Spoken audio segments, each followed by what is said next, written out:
make this bow with us? Let's get going. First thing you want to do is decide how long you want the tail to be on your bow, and it just kind of depends what you're going to use it on. This one I'm going to be using on a door hanger where I want the tail to be long.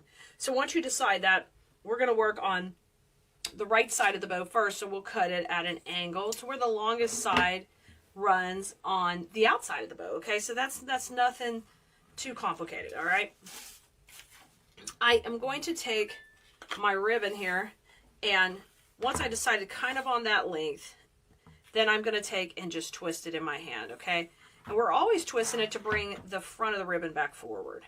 Now I'll bring it back around, and I'm going to decide how big I want these loops, and I don't need them too big. Just about, I think about 4.5 inches. It's up to you how large you want to make them, but it doesn't need to be too big. So you come back to the middle and you scrunch and you twist. As long as you're making another loop, you scrunch.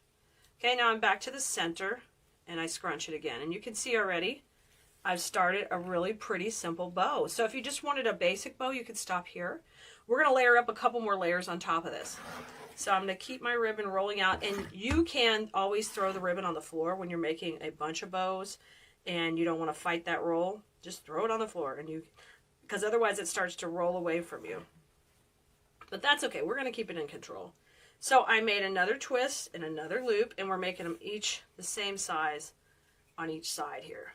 Okay? Just kind of stack that up in your hands and let the tails, you've got one tail in the back that you started with, and we've got one in the front. Okay, now we got a tail loop bow. Boom! We're not done yet. I'm going to go ahead and make a cut because I want 2 long tails in the back. So we're going to do that easily here. You got to hold onto it while you're doing all this. But you got it, guys, and cut that also. Oh, I cut that one the wrong way. We want it to be this way. Boom. So it's longer on the one side. All right, so we got the back of our bow started. Now, I just want to have another little layer in the front of a smaller loop that can go with shorter tails to kind of complement these. So what you're going to do is bring it in and decide how long you want that tail to be. And we can come back and cut that tail after we get it all put together. So I want it to be about halfway down. So I'm going to scrunch that up, and then I'm going to twist it because I want to have a little smaller loop here.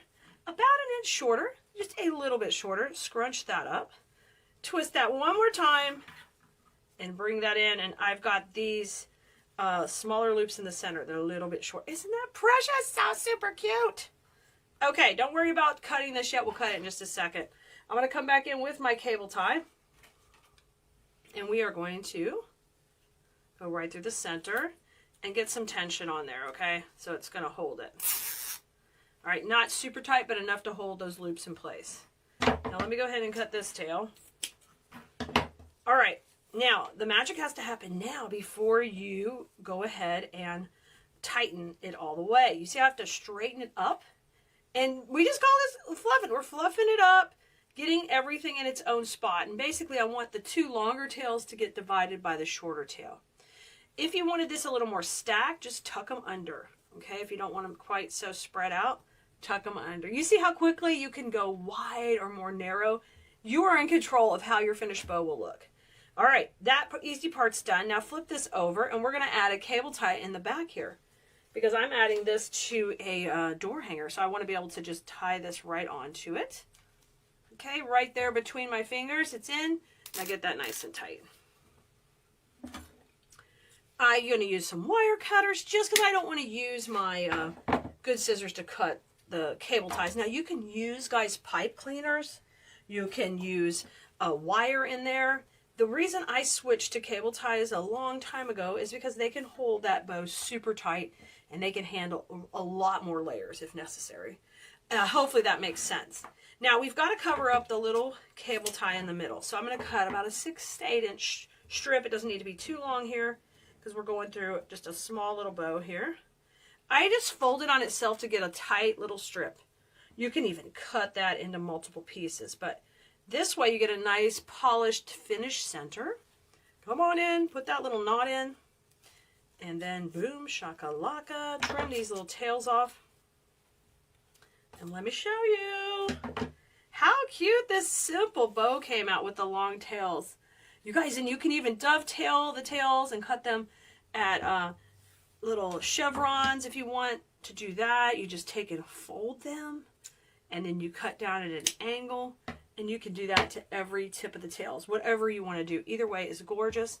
Or sometimes I just leave them angled, and then I roll them up and curl them like this, and let that curl just fall out like a pretty little ringlet. Ah, super cute. Bluemerinos, thanks for making this bow with us. I hope you're ready to tackle your first hand bow and give it a try. It's not as intimidating as you think. And if you'll just start off with some smaller 1.5 inch wide ribbon, it's great to start with and not so difficult to manage with your hands. And you can even start with less layers if you want, and just put 1 or 2 layers in there when you get started. But this is just a fun neutral bow you guys can use on any project. You know, we're putting it on a door hanger, but make sure you're liking, subscribing, and following us wherever you are. Please hit that bell icon to follow us on YouTube.